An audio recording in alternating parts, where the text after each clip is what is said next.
On a probablement la chance en France d'être relativement préservé. Vous savez que le niveau d'inflation en France est l'un des plus bas au monde aujourd'hui. Quand on regarde les prix alimentaires, on est sur une inflation à fin juillet qui est aux alentours de 6,8%. Et très honnêtement, aujourd'hui, autant l'inflation est un sujet qu'on monitore de manière extrêmement forte et sur laquelle on est très vigilant. Très honnêtement, sur les approvisionnements, on est plutôt serein, il n'y a pas eu de grosse rupture. Je dirais que notre conception et notre conviction profonde, c'est que si on se projette à moyen terme, on ne peut pas être un leader du retail si on n'est pas un leader du digital retail.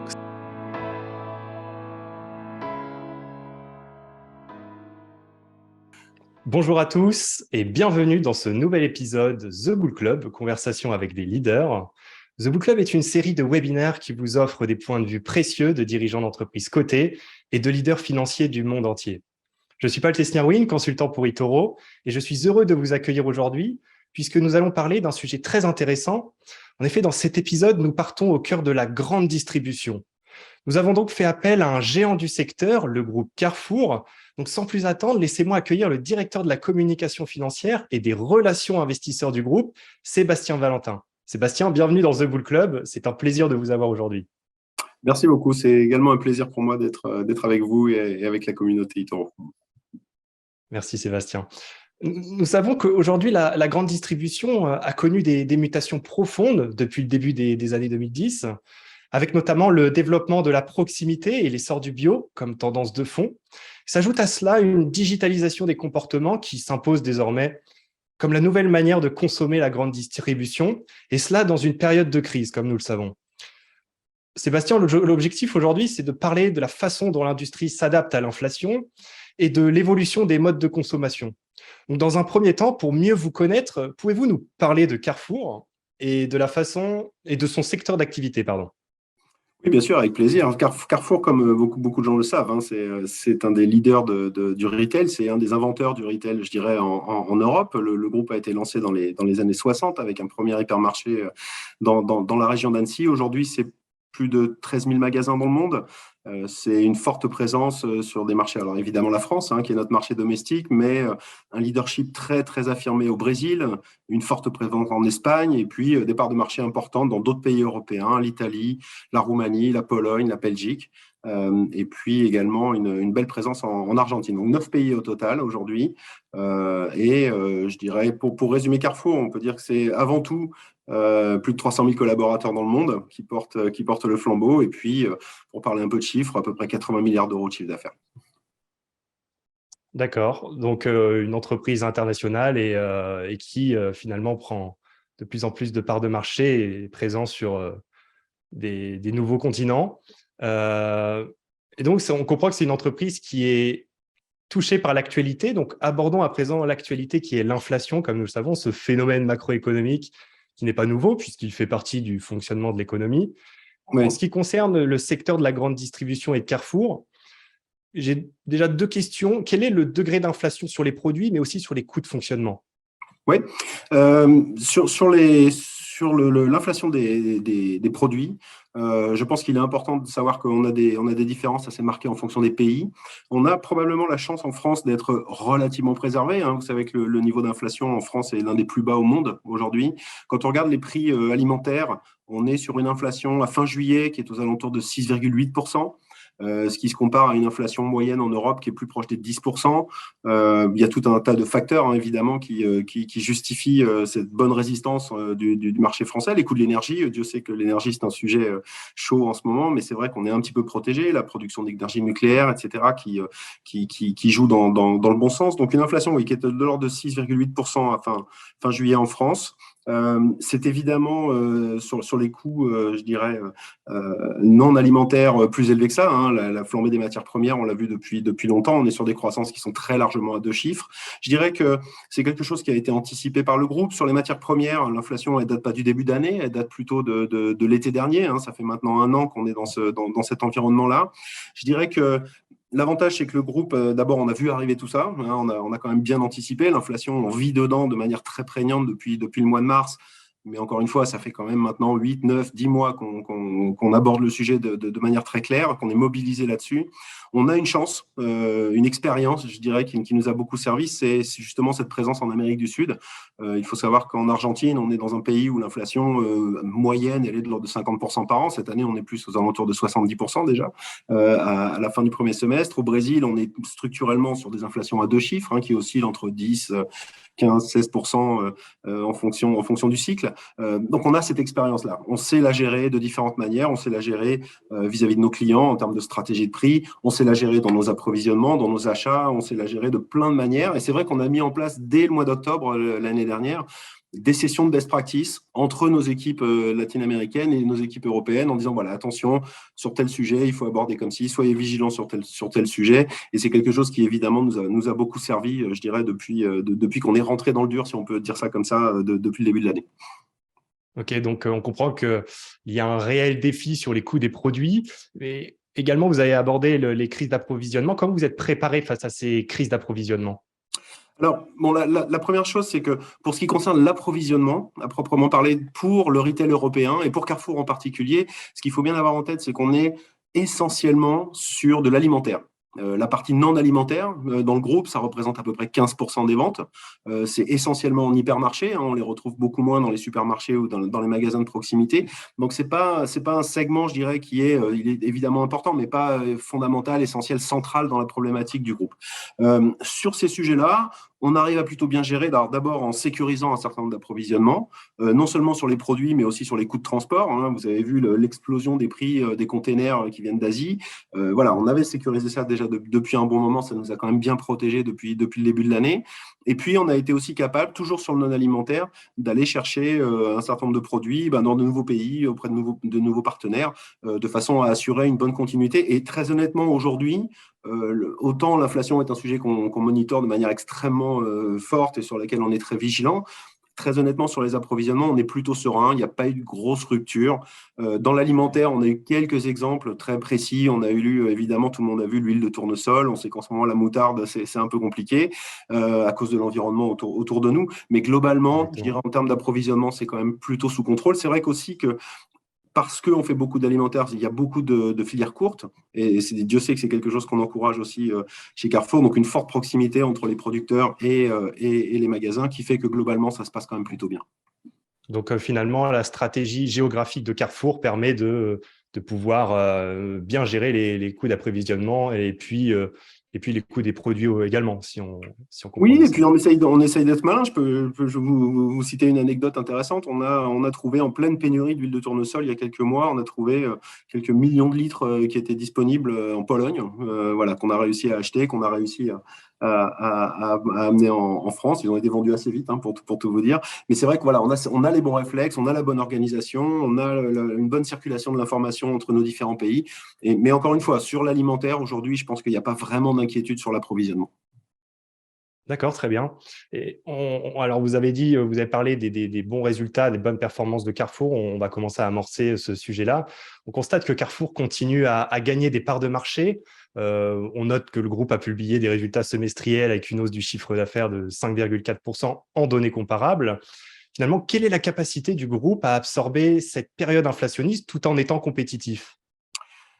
Encore une fois, je pense que ça part du management. Y a vraiment une prise en compte du sujet de l'inflation, évidemment, depuis ces nombreux mois, comme je vous le disais. Mais à côté de ça, je pense que la performance du groupe, les gains de parts de marché, en France, aujourd'hui, on est sur des gains de parts de marché consécutifs depuis 18 mois maintenant, mois après mois, chaque mois.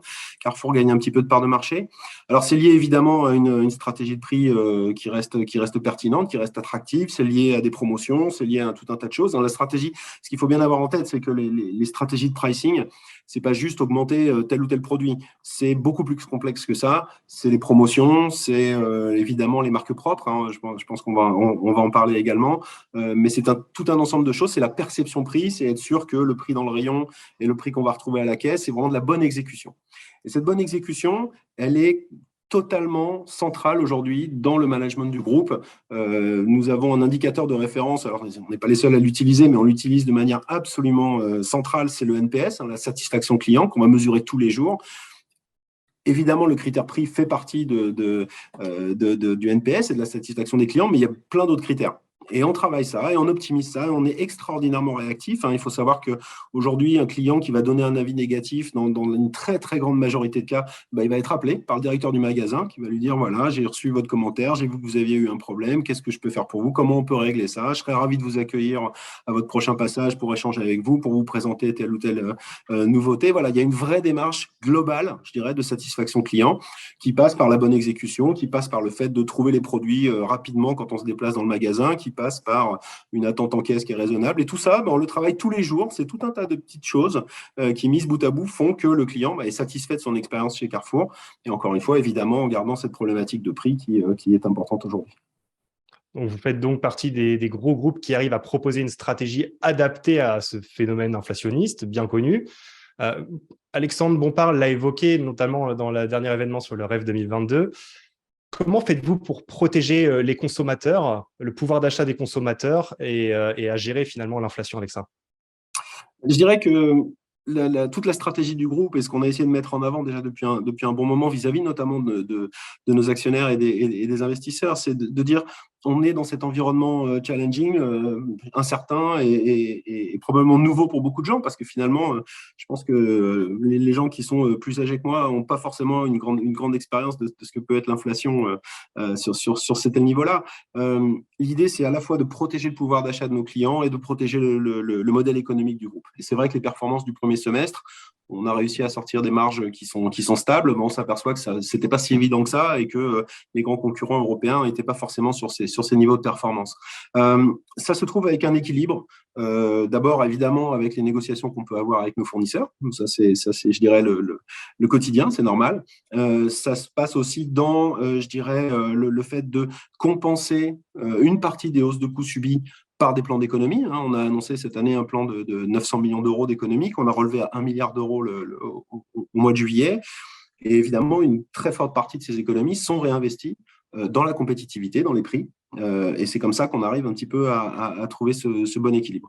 Je dirais que ce sont vraiment les deux leviers, les deux leviers principaux. Et puis à côté de ça, il faut évidemment s'adapter à la clientèle, il faut proposer des alternatives.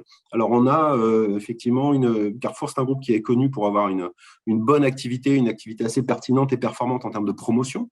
Donc on voit depuis quelques mois un appétit croissant, évidemment, des consommateurs pour les promotions. On voit aussi, alors c'est pas une révolution, on n'est pas passé d'un extrême à l'autre, mais on voit quand même que les marques propres de Carrefour sont en accélération. C'est un domaine dans lequel on a fait beaucoup d'efforts depuis plusieurs années. Finalement, l'environnement du jour ou du moment vient, je dirais, valider cette stratégie qui a été mise en place il y a déjà 4 ans. On a considérablement étoffé la gamme de produits Carrefour. Aujourd'hui, il y a plus de 800 produits de marque Carrefour. On a doublé, triplé le nombre de produits et ça dépasse de loin l'alimentaire. On est sur des produits d'hygiène beauté. On a vraiment toute une gamme de produits qui est très attractive. On a, parmi ces produits de marque propre, développé un label Simple, qui est un label d'entrée de gamme, avec des prix qui sont parfois nettement inférieurs à ceux des discounters. Je ne veux pas les citer, mais tout le monde les connaît. Voilà, l'idée, c'est de proposer ce choix à nos clients. On a les produits standards, on a les marques nationales, on a les produits de marque propre, et puis on a ce label Simple qui permet aussi de faire des achats et de continuer à acheter tout un tas de produits, mais à des prix extrêmement compétitifs. Donc vous nous avez dit qu'évidemment, il y a un appétit prononcé pour le discount et les produits de marque propre, donc de marque Carrefour. Aujourd'hui, quelle est la stratégie réellement de Carrefour pour suivre l'évolution des modes de consommation, pour y venir? Et surtout, cette stratégie est-elle internationale ou chaque pays dans lequel vous vous trouvez a sa stratégie, puisqu'évidemment, les modes de consommation peuvent changer selon les cultures, évidemment? Alors, je dirais que la réponse, elle est un petit peu au milieu de tout ça. Je pense que la méthode de suivi, elle est à peu près la même dans l'ensemble du groupe. En revanche, après, on va avoir des adaptations, non seulement, je dirais, au mode de consommation de chaque pays, mais aussi parfois au positionnement de Carrefour. Je vous donne l'exemple de l'Espagne. Carrefour est un gros acteur en Espagne, avec une présence qui est très focalisée sur les hypermarchés. Il faut toujours garder en tête que les hypermarchés, c'est un format discount. Ça, c'est très important. C'est vrai dans la pratique, c'est vrai dans l'esprit des clients. On voit bien que le format hypermarché en ce moment, il fonctionne bien parce qu'il a cette attractivité. On a un positionnement plus discount en Espagne qu'en France. Donc, on va regarder les choses et on va adapter notre modèle et notre stratégie en fonction, encore une fois, des spécificités de chaque pays.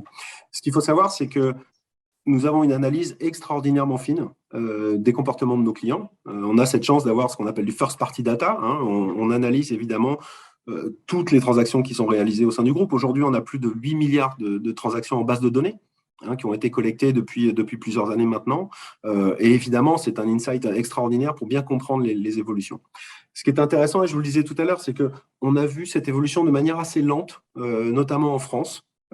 Ça accélère un petit peu ces derniers temps, mais encore une fois, l'accélération de la promotion, l'accélération des marques propres, on n'en avait absolument pas au premier trimestre. Et Dieu sait qu'on suivait ça de très près. Et puis petit à petit, au cours du deuxième trimestre, ça a commencé à être un peu plus visible. Donc oui, bien sûr, on suit ça. Et encore une fois, l'idée, c'est de proposer le choix à nos clients. Nous avons les produits de marque propre, nous avons les produits discount, nous avons les produits plus standards. Et c'est ce qui fait tout l'attrait, je dirais, de la proposition. Donc finalement, on comprend que alors on peut parler de big data, mais la donnée a une réelle importance dans la stratégie de Carrefour sur Oui. le fait de proposer certaines gammes de produits. Oui, alors je dirais que c'est encore une fois extrêmement important de comprendre les comportements de clients et encore une fois, on est en capacité de les analyser avec une granularité extraordinaire. Ce qui est intéressant aujourd'hui, c'est qu'on est aussi capable de monétiser cette information, notamment auprès de nos fournisseurs qui sont très intéressés de savoir que leurs nouveaux produits se vendent très bien en hypermarché, fonctionnent un peu moins bien en proximité, marchent très bien en France, un peu moins en Espagne, se vendent bien le mercredi, se vendent moins bien le samedi. Tout ça, c'est des données qui ont une valeur pour eux qui est unique. On est à peu près le seul acteur à pouvoir fournir ce type d'informations aussi détaillées, aussi précises. Évidemment, la valeur ajoutée pour eux est extraordinaire. Donc, on a lancé il y a un an maintenant, au mois de juin dernier, une nouvelle plateforme qui s'appelle Carrefour Links, qui est spécialisée là-dedans. Et ça fait partie des ambitions digitales du groupe qu'on a présenté au marché en novembre dernier.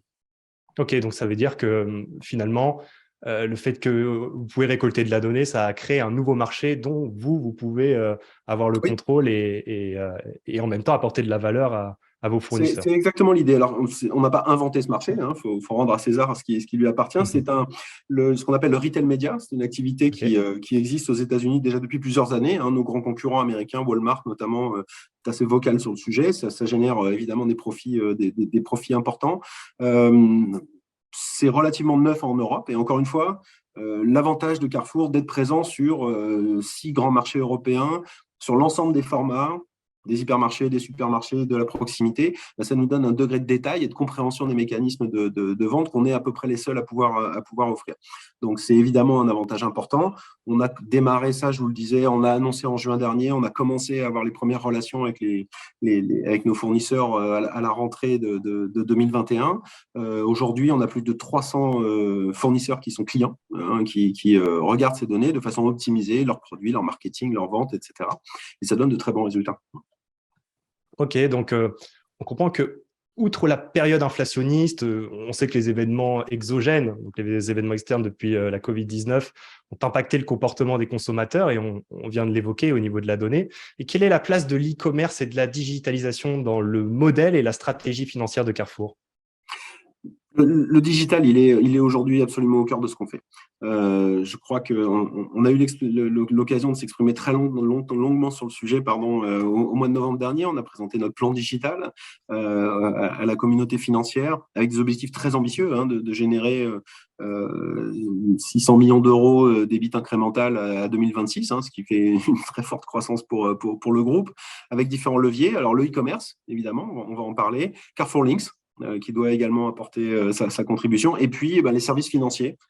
Carrefour est également présent, vous le savez, dans ce domaine, et il y a un vrai levier avec la digitalisation pour proposer notamment de nouveaux services à nos clients. Je dirais que notre conception et notre conviction profonde, c'est que si on se projette à moyen terme, on ne peut pas être un leader du retail si on n'est pas un leader du digital retail. Parce que c'est le sens des choses, parce que c'est l'évolution, parce que ça correspond aux attentes de nos clients. Alors, il faut garder les choses en proportion. Aujourd'hui, le e-commerce, c'est moins de 5% des ventes du groupe. En revanche, c'est une croissance extrêmement forte. On voit arriver certaines niches. Carrefour a été un des pionniers dans le e-commerce. On s'est associé l'année dernière avec un spécialiste du quick commerce. On explore vraiment toutes les pistes. Le digital offre une infinité de solutions. Aujourd'hui, notre stratégie, notre politique, c'est vraiment d'être présent sur toutes ces initiatives. On est dans le social shopping, on est dans l'accompagnement, dans le personal shopper, on est dans le quick commerce. On regarde toutes ces pistes, le plus souvent avec des partenaires. Et l'idée, c'est vraiment de comprendre et d'accompagner de façon à être présent le jour où il y a vraiment un segment qui va se développer. Mais je dirais que, encore une fois, il faut comprendre les attentes des consommateurs. Le digital change profondément la perception des gens, pas seulement dans le retail, dans la vie d'une manière générale. On a un besoin je dirais, de flexibilité qui augmente de plus en plus. On a voilà, une veille, on a une information permanente qui est disponible. Et donc, tout ça change les perceptions. Et on va vers ce monde de plus court terme, je dirais, avec notamment le digital. Donc, dans ce domaine-là, encore une fois, beaucoup d'investissements qui sont réalisés par le groupe et vraiment cette vocation d'être le leader du e-commerce en Europe. On avance bien, on progresse, on a des taux de croissance qui sont assez forts. Et puis, par rapport à votre question sur le Covid, ce qui est très intéressant, c'est que ça nous a probablement permis de passer une étape. C'est-à-dire que, bien évidemment, à cause de toutes les contraintes de déplacement, des confinements, de la fermeture de très nombreux magasins, il ne faut pas oublier le rôle qu'a joué le retail et la grande distribution en phase de Covid. On était parfois le seul magasin ouvert dans un certain nombre de villes. On a eu une explosion du e-commerce. Les gens ne voulaient plus sortir, donc commander en ligne. Et on s'est aperçu que sur certains produits où les consommateurs avaient parfois un peu de frein à l'achat, typiquement sur les produits frais, sur les fruits et légumes, sur le poisson, sur la viande, on avait des ventes qui étaient un petit peu difficiles. Et puis, avec le Covid, les gens ont testé et ont commandé leurs fruits, leurs légumes, leurs viandes en ligne. Et puis, ils ont été livrés. Ils se sont aperçus qu'ils avaient des produits qui étaient de parfaitement bonne qualité. Et ce qui est intéressant, c'est que quand on est sorti du Covid, ou moi, en tant que financier, ou d'autres ici, on avait ce réflexe de se dire, voilà, on a des bases de comparaison qui sont extrêmement élevées dans un environnement très spécifique. Et donc, on va probablement avoir un petit retour de bâton et un ralentissement. Mais finalement, on a continué à avoir des taux de croissance très favorables sur le e-commerce. On a validé, c'est ce que les Anglais appellent un quantum leap. Voilà, on a passé cette étape et on capitalise et on bâtit dessus pour continuer à accélérer dans le e-commerce. Et quelque part, on a le sentiment que on peut faire un petit parallèle avec ce qu'on se disait tout à l'heure sur les produits de marque propre. Aujourd'hui, on voit effectivement une accélération de l'intérêt des consommateurs pour les produits de marque propre. Ces produits sont de très grande qualité. L'occasion, je dirais, inflationniste ou l'environnement fait qu'ils vont aller plus spontanément vers ce type de produits.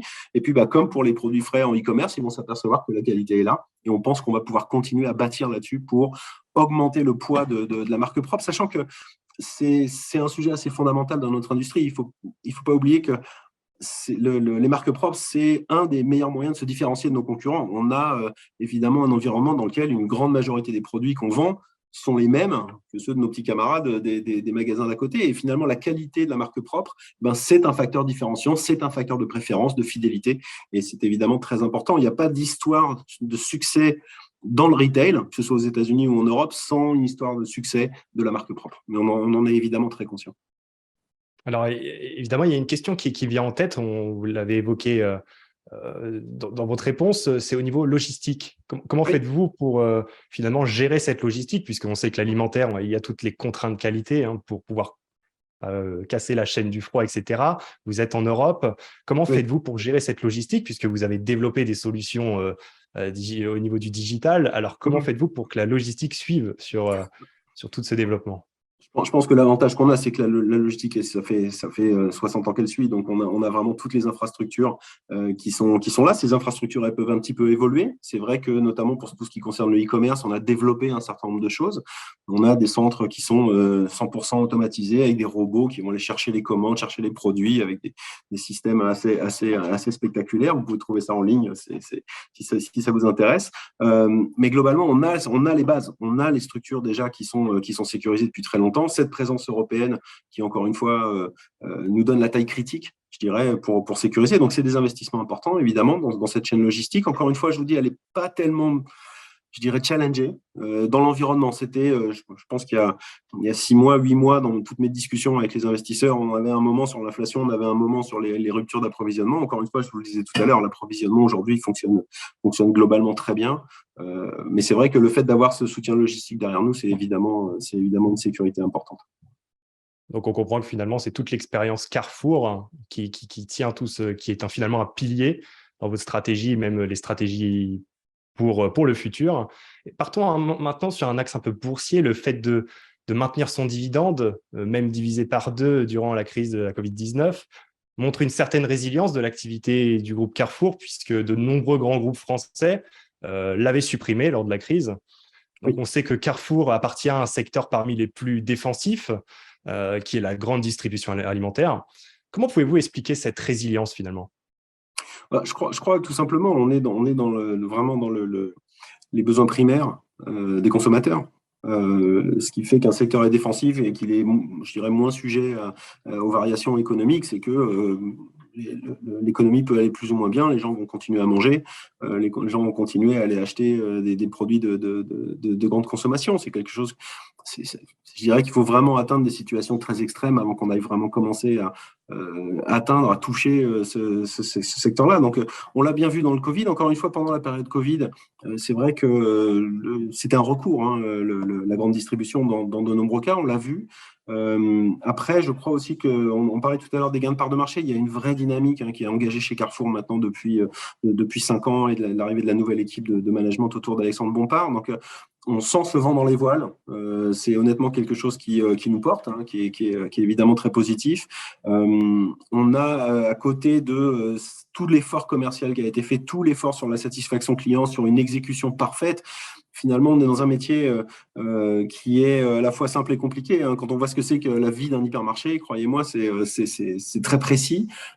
C'est assez passionnant de voir comment tout ça fonctionne, mais c'est beaucoup, beaucoup de savoir-faire, c'est beaucoup d'exécution. Et puis au-delà de ça, tout ce qu'on a impulsé depuis maintenant quelques années, qui est vraiment ce sens du client, de la perception client, de la prise en compte du client. Aujourd'hui, vous rentrez dans n'importe quel magasin chez Carrefour, vous avez le numéro, la ligne directe du directeur, vous pouvez l'appeler, lui exprimer votre frustration, il manque tel truc, ou voilà, j'ai attendu trop longtemps, ou j'ai tel problème. On a vraiment ça, et c'est ça qui crée cette dynamique. Donc on est, oui, sur un secteur qui structurellement a plutôt tendance à bien résister pendant les crises. C'est très vrai pour l'alimentaire, c'est un peu moins vrai pour le non-alimentaire, hein, qui est un secteur qui est un peu plus affecté depuis un an maintenant. On le voit chez nous, comme on le voit chez d'autres retailers spécialisés en non-alimentaire.